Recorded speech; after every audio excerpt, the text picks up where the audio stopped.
Hello, good morning. कैसे हैं आप सभी? उम्मीद करता हूं कि आप सभी बिल्कुल स्वस्थ और तंदुरुस्त होंगे।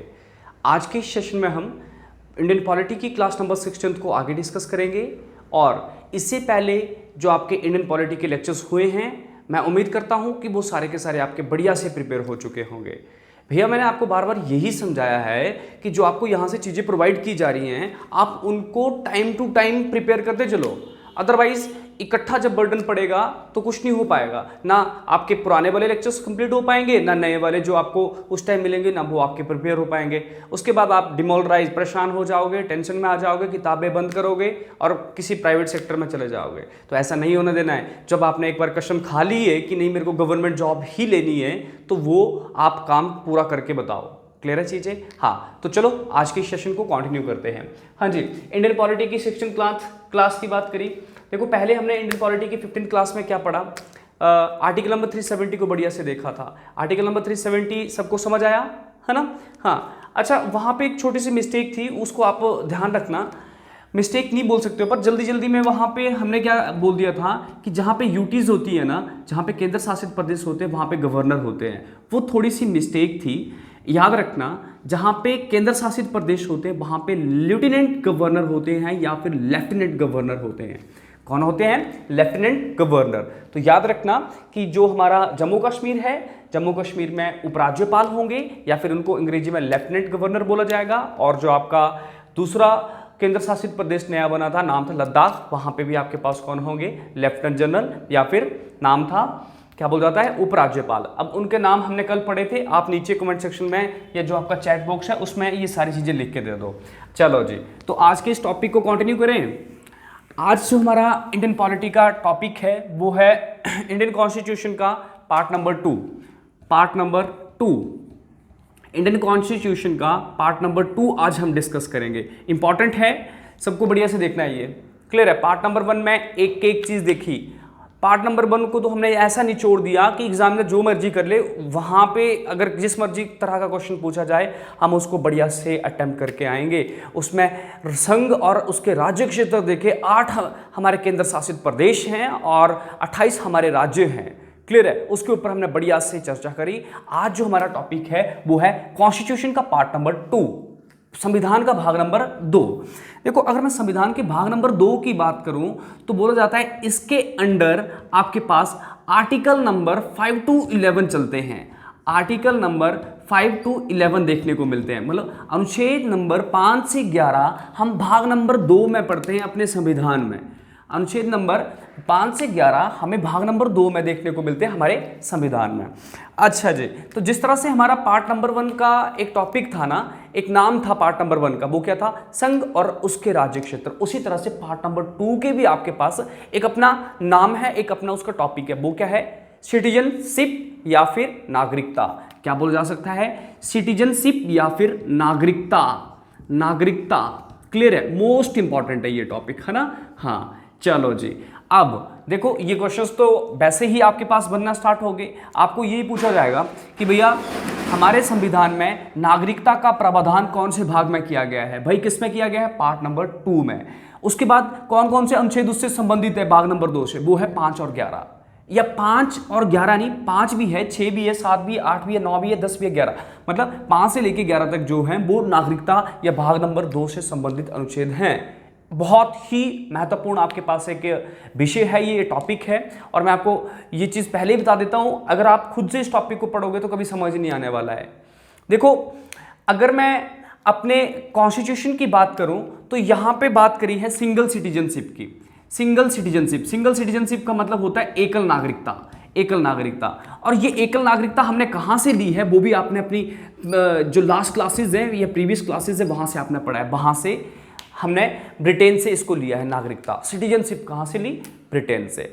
क्लियर है? वो कैसी है? एकल नागरिकता। एकल नागरिकता मतलब होता है कि यहाँ पे एक ही हमारे पास पहचान है, चाहे मैं हिमाचल प्रदेश का हूँ, चाहे कोई अरुणाचल प्रदेश का है, चाहे कोई जम्मू कश्मीर का है, चाहे कोई पठानकोट, जहाँ का भी है। मेरी बात समझ आ रही है? हाँ, तो बोला गया उन सभी के लिए एक ही पहचान पत्र है, वो क्या है? भारतीय। ऐसा नहीं है कि नहीं भाई मैं हिमाचल प्रदेश का हूं तो मेरे लिए अलग एक पहचान दी गई है कि आप हिमाचली भी हो और आपको एक और देख के रखी कि नहीं आप भारतीय भी हो। तो भैया हमारे भारत में एकल नागरिकता का प्रावधान है हमारे संविधान में, क्लियर है, और वो हमने कहां से लिया है? ब्रिटेन से। अब कुछ ऐसी कंट्रीज भी हैं वहां पे ड्यूल सिटीजनशिप देखने को मिलती है या दोहरी नागरिकता देखने को मिलती है। वो कौन से देश हैं? जैसे अमेरिका की बात करूं, अमेरिका में 2 तरह की नागरिकता देखने को मिलती है। अब 2 तरह की नागरिकता से आप समझे क्या? देखना, जैसे अगर मैं 370 अनुच्छेद की बात करूं ना, कल आपने पढ़ा 370 अनुच्छेद किसको दिया गया था? जम्मू कश्मीर को। जम्मू कश्मीर के लिए 370 अनुच्छेद हमने संविधान में लिखा था, अब वो उसको खत्म कर दिया है। पर जब 370 था ना तो उस टाइम जो जम्मू कश्मीर था वहां पे दोहरी नागरिकता थी। पूरे भारत में केवल एक राज्य था जहां पे दोहरी नागरिकता थी, वो थी जम्मू कश्मीर। आपने खुद देखा जम्मू कश्मीर के नागरिकों के पास, उन लोगों के पास अपना पहचान पत्र था कि मैं जम्मू कश्मीर का एक स्थायी निवासी हूं, और उनको एक और पहचान पत्र दिया गया था कि आप भारत के भी स्थायी निवासी हो। तो उस चीज को बोल जाता है दोहरी नागरिकता। क्या बोल जाता है? दोहरी नागरिकता। तो मैं उम्मीद करता हूं एकल नागरिकता और दोहरी नागरिकता में आपको डिफरेंस पता चला हुआ होगा।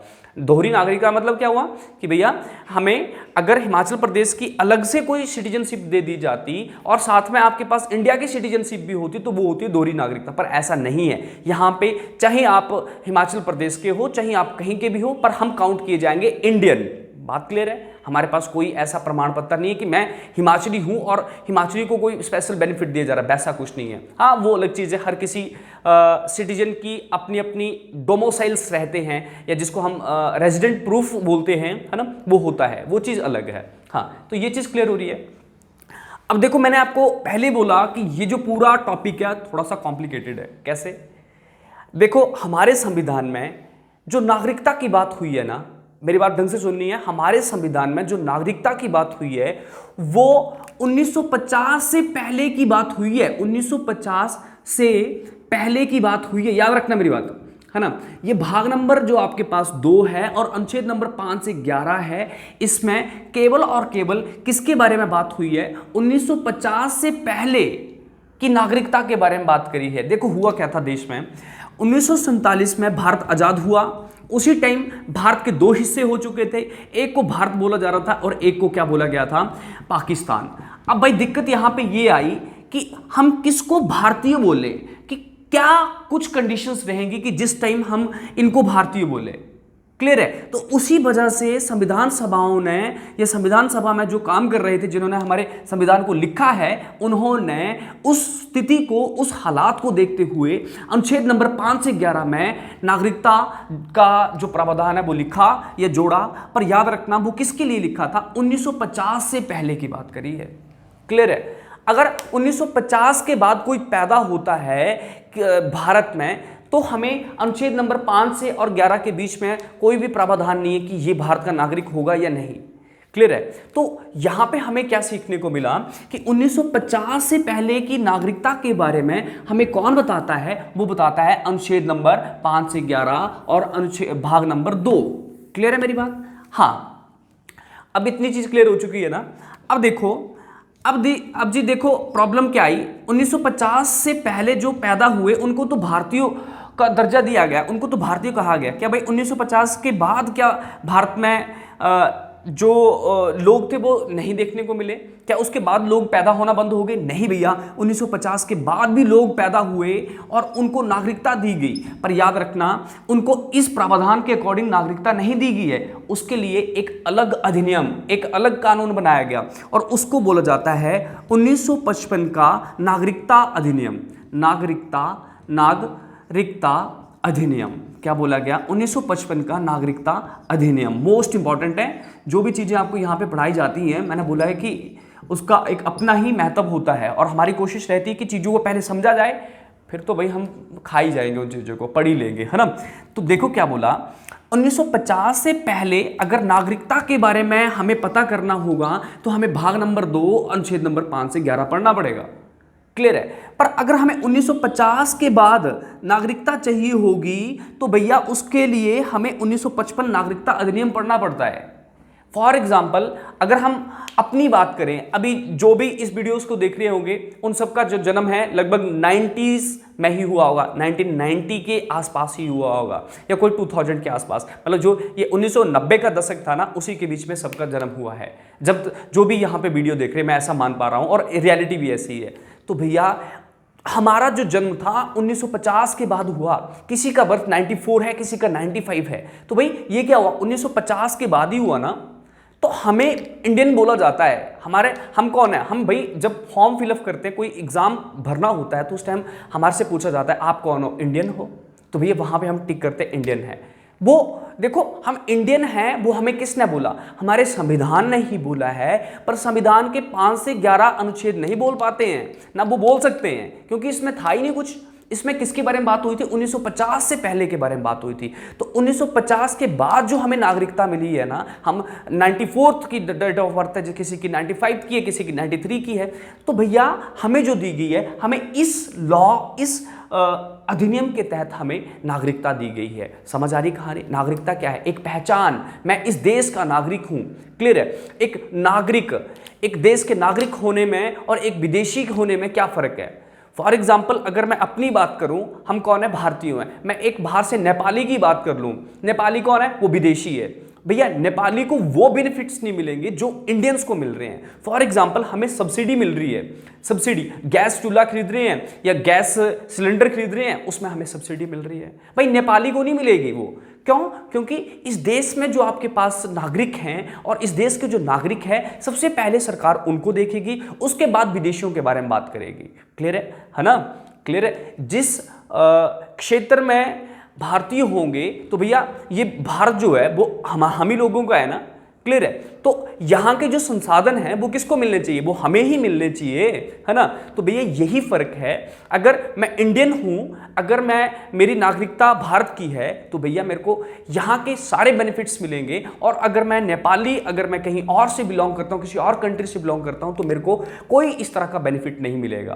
क्लियर है। अब आपको बेनिफिट्स पता ही क्या क्या है। मिड डे मील जैसी सर्विसेज, उसके बाद आपके पास एक मिड डे मील, चलो इसको छोड़ना, मिड डे मील मत काउंट करना, मिड डे मील में सारे सबको ही काउंट कर दिया जाता है।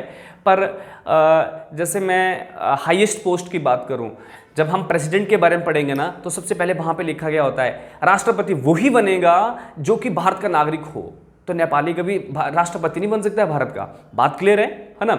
उसके बाद प्रधानमंत्री वही बनेंगे जो भारत के नागरिक हों, हमारे कॉन्स्टिट्यूशन में ऐसा लिखा है। तो ये नागरिकता है भाई, इससे ये फर्क पड़ता है और ये चीजें हमें सब कुछ सिखाती हैं। तो मैं उम्मीद करता हूं ये आपको थोड़ा सा समझ आ गया होगा। देखो, नागरिकता के टॉपिक को हम 2 फेसेस में पढ़ेंगे। आज हम भाग नंबर 2 के अनुच्छेद नंबर 5 और 11 पढ़ेंगे। क्लियर है। नेक्स्ट लेक्चर में हम 1955 का जो अधिनियम बना था ना, एक एक्ट आया था, ये इसके बारे में पढ़ेंगे। और ये एक्ट क्यों आया था, क्योंकि हमें जरूरत पड़ी कि भैया 1951 में कोई पैदा होता है, किसी का बर्थ 1951 का है, तो भाई उसको हम भारतीय कैसे बोल सकते हैं, हमारे कॉन्स्टिट्यूशन में तो लिखा ही नहीं था। तो उसके लिए एक एक्ट बनाना पड़ना था, एक अधिनियम बनाना पड़ना था, एक कानून बनाना पड़ना था, जो हमारी पार्लियामेंट होती है, पार्लियामेंट की रेजोल्यूशंस के ऊपर वो बनना था, मतलब उनकी सहमति से बनना था वो। तो वो बना था 1955 का अधिनियम। क्लियर है ये चीजें, जिसको हम नागरिकता का अधिनियम बोलते हैं। अब मैं उम्मीद करता हूं कि सारी चीजें आपको बढ़िया से समझ आ चुकी होंगी। अब आ जाओ जी, अब हम क्या बात करेंगे, 1950 से पहले की नागरिकता के बारे में हम यहां पे डिस्कस करेंगे। देखो जी, सबसे पहले मैं अनुच्छेद नंबर 5 की बात करूंगा, यहां पे आर्टिकल नंबर 5 की बात करूंगा। क्लियर है। अनुच्छेद नंबर 5 क्या है, बोला जाता है 26 जनवरी 1950 से पहले यदि कोई भारत में जन्म लेता है या भारत में जन्मा है, मैं बीच बीच से कुछ पॉइंट ही लिखूंगा, आप खुद लिखते रहना, मैं बोलता जा रहा हूं। 26 जनवरी 1950 से पहले यदि कोई भारत में जन्मा है और उसके माता पिता में से कोई भारतीय हैं, यदि, क्या बोला गया, पहला क्लॉज क्या बोला गया, पहला क्लॉज सबको समझ आ गया ना। यदि कोई 26 जनवरी 1950 से पहले भारत में जन्मा हुआ हो या भारत के राज्य क्षेत्रों में रह रहा हो, उसे हम भारतीय नागरिक कह सकते हैं। क्षेत्र में रह रहा हो उसे हम भारतीय नागरिक कह सकते हैं। क्लियर है। इसमें नंबर 2 क्लॉज भी जोड़ा गया। बोला गया मान लो कि बेटा अब्रॉड है, मतलब मान लो माता जी यहाँ पे घर में हैं और वो पिताजी जो बच्चा है वो पिताजी के साथ विदेश चला गया है, तब भी उस बच्चे को नागरिक माना जाएगा भारत का। पर उसके लिए शर्त ये है, वो शर्त क्या थी? बोला गया उस बच्चे का जब जन्म हुआ, मान लो विदेश में उसका जन्म हो रहा है, पर उस जन्म के समय में उसके माता पिता में से कोई भारत का नागरिक होना चाहिए। मतलब माता या पिता अगर उनके भारत के नागरिक होंगे तो उस बच्चे को भी यहाँ पे भारत की नागरिकता मिल जाएगी। ये क्लियर है चीजें। उसके बाद नंबर 3 क्लाउज यहाँ पे क्या जोड़ा था, डायरेक्ट यहाँ पे लिख दिया था। बोला गया था संविधान निर्माण से 5 वर्ष पहले, संविधान निर्माण से 5 वर्ष पहले अगर कोई भारत में जन्मा हुआ है तो उसको भी डायरेक्ट भारत की नागरिकता दे दी जाएगी या वो भारतीय कहलाया जाएगा। लफड़ा कहाँ पे था सारा? ये लफड़ा कहाँ पे था? जब भारत आज़ाद हुआ, पाकिस्तान और भारत 2 अलग क्षेत्र बन गए। जो कि पहले भारत इकट्ठा होता था, अब उसका एक और पार्ट बन गया था, मतलब उससे अलग होके एक देश बन गया था पाकिस्तान। तो दिक्कत आ गई थी किसको भारतीय बोले, नहीं तो वैसे तो पाकिस्तानी भी यहाँ पे रह जाते ना, या कोई भी यहाँ पे रहना स्टार्ट कर देता तो फिर यहाँ की जनता का क्या होता, जिसकी ये ज़मीन है, जिसका ये क्षेत्र है, तो उनका क्या होता? तो भैया उसी चीज़ को आइडेंटिफाई करने के लिए उन्होंने इस तरह की कंडीशंस लगा दी थी। ये सही हो चुका है। नेक्स्ट आ जाओ, अनुच्छेद नंबर 6। अनुच्छेद नंबर 6 मोस्ट इंपॉर्टेंट है, यहाँ से भी क्वेश्चंस बने हुए हैं पेपर में। हाँ, और मैं आपकी बुक्स की बात करूँ जो आप लूसेंट और अरिहंत पकड़ते हो ना, उसमें ये वाला टॉपिक आपको बिल्कुल भी नहीं मिलेगा। वो सीधा 1955 के अधिनियम की बात करते हैं। हाँ जी, अब आ जाओ अनुच्छेद नंबर 6 आर्टिकल नंबर 6। बोला यदि कोई पाकिस्तान से भारत में आता है, यदि कोई पाकिस्तान से भारत में आता है तो उसे भारतीय नागरिकता दे दी जाएगी। क्या बोला गया? पाकिस्तान से भारत आने वाले व्यक्ति को, पाकिस्तान से भारत आने वाले व्यक्ति को, भारत आने वाले व्यक्ति को भारत की नागरिकता दे दी जाएगी, पर इसमें कुछ कंडीशंस रहेंगी। बोला इसमें कंडीशंस क्या रहेगी? बोला गया जो व्यक्ति यहां पे पाकिस्तान से भारत आ रहा है उसके दादा या दादी या नाना नानी या माता पिता में से कोई भारत में जन्मे हुए होने चाहिए, या भारत में पैदा हुआ होना चाहिए। क्या बोला गया? पाकिस्तान से अगर कोई भारत आता है तो उस व्यक्ति को भारत की नागरिकता दे दी जाएगी, पर कंडीशंस थी। कंडीशंस क्या थी? बोला उस व्यक्ति के दादा दादी या माता पिता नाना नानी में से कोई एक भारत में जन्मा हुआ होना चाहिए। क्लियर है? ये चीजें इंपॉर्टेंट था। डायरेक्ट पेपर में क्वेश्चन क्या बनता है भाई? पाकिस्तान के लिए पाकिस्तान के व्यक्तियों के लिए नागरिकता की प्रावधान कौन से अनुच्छेद में किया गया था? अनुच्छेद नंबर 6। नेक्स्ट अनुच्छेद नंबर 7 इंपॉर्टेंट है। अनुच्छेद नंबर 7 भाई पाकिस्तान से जो भारत आए उनको तो भारत की नागरिकता मिल गई है, पर यहां पे क्या बोला गया? यदि कोई व्यक्ति भारत से पाकिस्तान चला गया है, भारत से पाकिस्तान चला गया है, टाइम दिया वो था 1 मार्च 1947 से पहले। 1 मार्च 1947 से पहले यदि भारत से कोई पाकिस्तान चला गया है तो ये भारतीय नहीं माना जाएगा, इसको भारतीय नागरिक नहीं कहलाया जाएगा। मेरी बात क्लियर हो रही है? यदि कोई भारत से पाकिस्तान चला गया है वो कब? 1947 से पहले, 1 मार्च से पहले, तो उसे भारतीय नहीं कहा जाएगा। पर यहां पे फिर से एक कंडीशन लगा दी। कंडीशन क्या लगाई? अगर यदि ये व्यक्ति फिर से वापस आना चाहे, यदि यह व्यक्ति फिर से वापस आना चाहे तो वो आ सकता है, उसको पर पहले परमिट लेना पड़ेगा, गवर्नमेंट से परमिट लेना पड़ेगा कि भाई उसको शो करना पड़ेगा कि मैं इस कारण से पाकिस्तान गया था, अब मेरा वो काम पूरा हो चुका है और मैं फिर से भारत में आना चाहता हूँ। क्लियर है ये चीज़ें? ये ऐसा क्यों था? क्योंकि भैया आपको पता ही है जब 1947 की बात करते हैं, मतलब एक तरह से खून की नदियाँ बहती थी। पाकिस्तान की तरफ से जो भारतीय थे या फिर जो हिंदू लोग थे, आपको पता ही है कि ये एक फूट डालो की जो नीति थी ना, जिसमें हिंदू और मुस्लिम भाइयों की जो एकता अलग करी थी, उसी का रिजल्ट दिख रहा था। मुस्लिम भाई जो थे हमारे, वो हमारे से बिल्कुल अलग हो चुके थे, और हिंदू जो थे वो बिल्कुल अलग हो चुके थे। हिंदू यहाँ से जो पाकिस्तान के लोग थे उनको हानि पहुंचा रहे थे, और यहाँ से जो पाकिस्तान के लोग थे वो वहाँ से पाकिस्तान से ट्रेनें भर भर के उनको मतलब एक तरह से मरा हुआ, क्या बोल सकते हो, मतलब कि पाकिस्तान की तरफ से जो भारतीय थे वहाँ पे पाकिस्तान में, उनको रेलगाड़ियों में मार के भर के भारत पहुँचाया जाता था। तो मतलब वो बहुत ही गंदी कंडीशंस थी। अब यहाँ पे क्या था, बोला अब उस टाइम पता नहीं क्या सिचुएशंस थे, किसी का बेटा वहाँ पे मान लो पाकिस्तान रिश्तेदार के वहाँ गया था उस टाइम, और बाद में उसका विभाजन हो चुका है, तो वो अपने बेटे को लाने गया, अपने माता पिता को लाने गया, कोई इस तरह से। तो ऐसा भी हो सकता था, ऐसा गवर्नमेंट ने सोचा। तो बोला गया कि उसी के लिए क्या बोला गया कि भाई अगर वो वापस आना चाहे तो उसको इजाज़त है कि वो आ जाए, है ना, और उसको नागरिकता भी दी जाएगी, पर उसके लिए कंडीशन ये है कि परमिट लेना पड़ेगा उसको पहले। क्लियर है, ये चीज़ें इंपॉर्टेंट था। नेक्स्ट आ जाओ जी। नेक्स्ट अनुच्छेद नंबर 8, अनुच्छेद नंबर 8, अनुच्छेद नंबर 8 क्लियर है।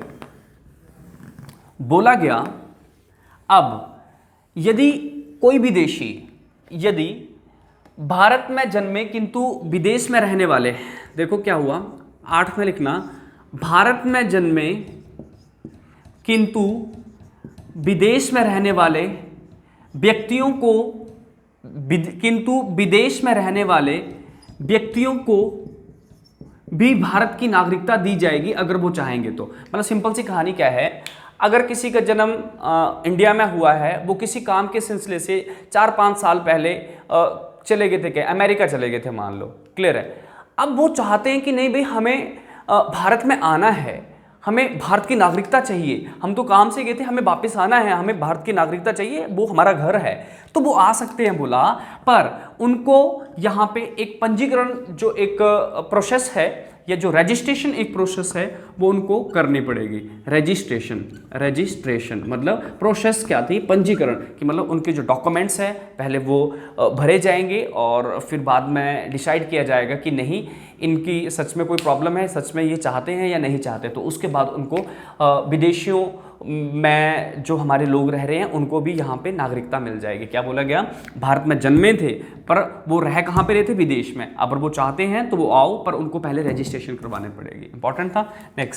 नेक्स्ट था अनुच्छेद नंबर 9, अनुच्छेद नंबर 9, अनुच्छेद नंबर 9 सभी भारतीयों को एक आज़ादी देता है या एक फ्रीडम देता है। बोला जाता है यदि आप चाहते हो कि नहीं हमें किसी और देश की नागरिकता लेनी है, यदि व्यक्ति को लगे कि नहीं कि मुझे, यदि व्यक्ति को लगे कि मुझे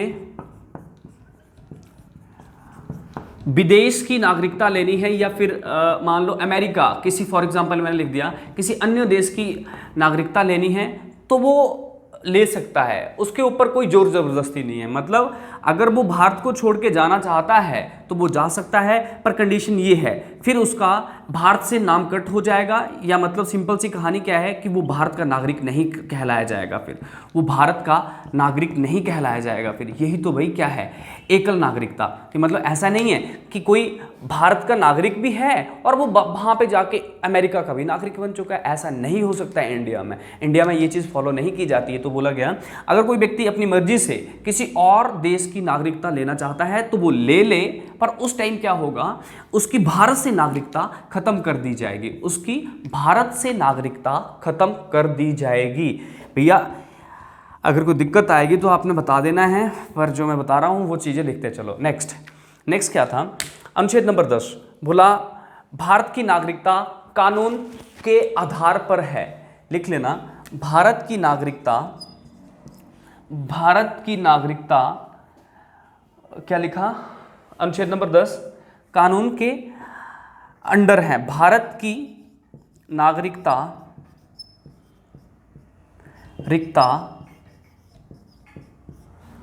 कानून के पास, कानून के अंदर आती है, या कानून के अंडर है, कानून के अंडर है। मतलब सिंपल सी बात मैं आपको समझाता हूँ, अगर हम कानून के दायरे में रहेंगे तभी हमें भारत की नागरिकता मिलेगी। अगर मान लो मैं देशद्रोही काम कर देता हूँ, मैं ISI मैं जो आपके पास एक टेररिस्ट ग्रुप है, अगर मैं उसको ज्वाइन कर लूँ या पाकिस्तान के जो टेररिस्ट ग्रुप है मैं उनसे हाथ मिला लूँ, तो ऐसा नहीं कि मैं भारत का नागरिक होगा, उस टाइम मेरी भारत की नागरिकता रद्द कर दी जाएगी। तो सिंपल सा हमें क्या सिखाता है, भारत की नागरिकता कानून के अंडर है। अगर हम कानून के अंडर रहेंगे, जो हमारा संविधान है, संविधान के तहत काम करेंगे, तो हम भारत के नागरिक रहेंगे परमानेंट के लिए। अगर ऐसा नहीं होता है तो आने वाले टाइम में भारत सरकार आपसे इस तरह के कानून को या ये जो आपकी नागरिकता है उसको आपसे छीन सकती है। नेक्स्ट, अनुच्छेद नंबर 11। अनुच्छेद नंबर 11 ये मोस्ट इंपॉर्टेंट है भैया, है ना। ये भी इंपॉर्टेंट था, सारे इंपॉर्टेंट है। कितने, 6 तो हैं टोटल, 5 जमा 6 कितना होता है, 11, है ना, 11। पर 11 सबसे इंपॉर्टेंस रखता है ज़्यादा, और एक पाकिस्तान वाला जो अनुच्छेद नंबर आपका 6 था वो भी सबसे ज़्यादा इंपॉर्टेंस रखता है। हाँ, एक 6 और एक 11 सबसे ज़्यादा इंपॉर्टेंस रखते हैं। अब आ जाओ, बोला गया भाई देखो क्या हालात थी। हालात क्या थी कि 1950 तक इन्होंने एक्सप्लेन कर दिया कि कौन भारत का नागरिक है और कौन भारत का नागरिक नहीं है। पर अब दिक्कत क्या आई, उनको पता था कि भाई आगे के जो हालात होंगे उसके अनुसार इस पूरे टॉपिक में अमेंडमेंट करने पड़ सकती है, कि मतलब इसमें कोई और नया कानून ऐड करना पड़ सकता है। तो इन्होंने क्या बोला 11 अनुच्छेद में, 11 अनुच्छेद में हमारा संविधान हमें समझाता है, बोलता है कि अगर कभी भी नागरिकता के विषय में, कभी भी नागरिकता के विषय में संविधान संशोधन करना होगा तो वो हो सकता है ना। संविधान संशोधन, नागरिकता के विषय में संविधान संशोधन हो सकता है, ये मोस्ट इंपॉर्टेंट है। क्लियर है चीज़ें? हाँ, तो इसको थोड़ा ढंग से समझो। अगर कोई दिक्कत आती है तो एक बार रिप्ले करना वीडियो को, अगर फिर से भी दिक्कत आती है तो चैट बॉक्स का यूज़ करके क्वेश्चन पूछना मेरे से। क्लियर है? हाँ, तो अनुच्छेद नंबर 5 में एक बार जल्दी से रिवाइज कराऊं, क्या बोला गया, यदि कोई भारत में जन्मा हुआ हो और भारत के राज्य क्षेत्रों में रहता हुआ हो तो उसको भारत का नागरिक माना जाएगा। नंबर 2 पे बोला गया, अगर यदि जो बच्चा है उसके माता पिता में से कोई भारत का नागरिक होगा तब भी उसका जो बेटा होगा या बच्चे होंगे वो भारत के नागरिक माने जाएंगे। प्लस नंबर 3 पे हमने क्या पढ़ा था, बोला अगर कोई 5 बरस पहले, संविधान निर्माण से 5 बरस पहले भारत में जन्मा हुआ हो या रहता हुआ हो तो उसको भी हम क्या मानेंगे, भारत का नागरिक। नंबर 6 में पाकिस्तान से आए हुए व्यक्तियों को भारत की नागरिकता दी जाएगी, पर शर्त ये थी दादा दादी नाना नानी में से कोई भारत में पैदा हुआ होना चाहिए था। नेक्स्ट, उसके बाद क्या बोला गया, 1 मार्च 1947 से पहले जो भारत से पाकिस्तान चले गए हैं उनको भारत की नागरिकता नहीं दी जाएगी या उसको भारतीय नहीं कहलाया जाएगा।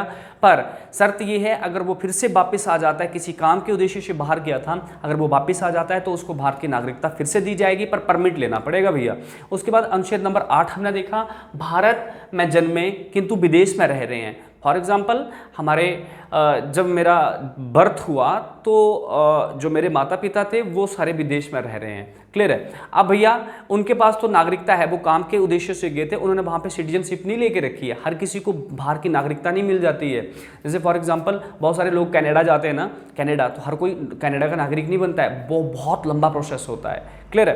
तो बोला जाता है कि अब काम करने के उद्देश्य से गए हैं, उनके पास, मेरे माता पिता के पास तो नागरिकता थी भारत की, मेरे पास नहीं थी, मेरे को चाहिए थी, तो ऐसा लिखा गया मेरे को भी मिलेगी अगर मेरे माता पिता में से कोई भारत के नागरिक होंगे तो। नेक्स्ट, अनुच्छेद नंबर 9 मोस्ट इंपॉर्टेंट, यदि व्यक्ति को लगे कि मुझे किसी और देश की नागरिकता लेनी है तो वो ले सकता है, पर उस टाइम उसकी भारत की नागरिकता समाप्त कर दी जाएगी। Most important. उसके बाद भारत की नागरिकता कानून के अंडर है, अगर कोई कानून में रह के जो संविधान है, संविधान के तहत भारत में रहेगा, संविधान का पालन करेगा, तभी वो नागरिक कहलाने का अधिकार रखता है, अदरवाइज वो भारत का नागरिक नहीं है। उसके बाद नागरिकता के विषय में संविधान संशोधन हो सकता है, वो अनुच्छेद नंबर 11 हमें समझाता है। मतलब इसमें चेंजेस हो सकते हैं, वो अनुच्छेद नंबर 11 हमें समझाता है। भाई अब हमने क्या बात करी है, आगे वाले टॉपिक में क्या पढ़ेंगे नेक्स्ट क्लास में हम पढ़ेंगे 1955 का अधिनियम। 1955 का अधिनियम वो है क्या, नागरिकता का अधिनियम ना। तो भैया नागरिकता का ये अधिनियम आया कैसे, इसमें अमेंडमेंट करने के बाद ये आया है। तो मैं उम्मीद करता हूँ जितनी मैं यहाँ पे आपको चीज़ें बता चुका हूँ वो सारी की सारी आपको बढ़िया से समझ आ चुकी होंगी। अगर आपको ये सारी चीज़ें अच्छी लगती हैं तो ज़रूर इसको शेयर किया करो। थैंक यू, आज के लिए काफ़ी है, धन्यवाद।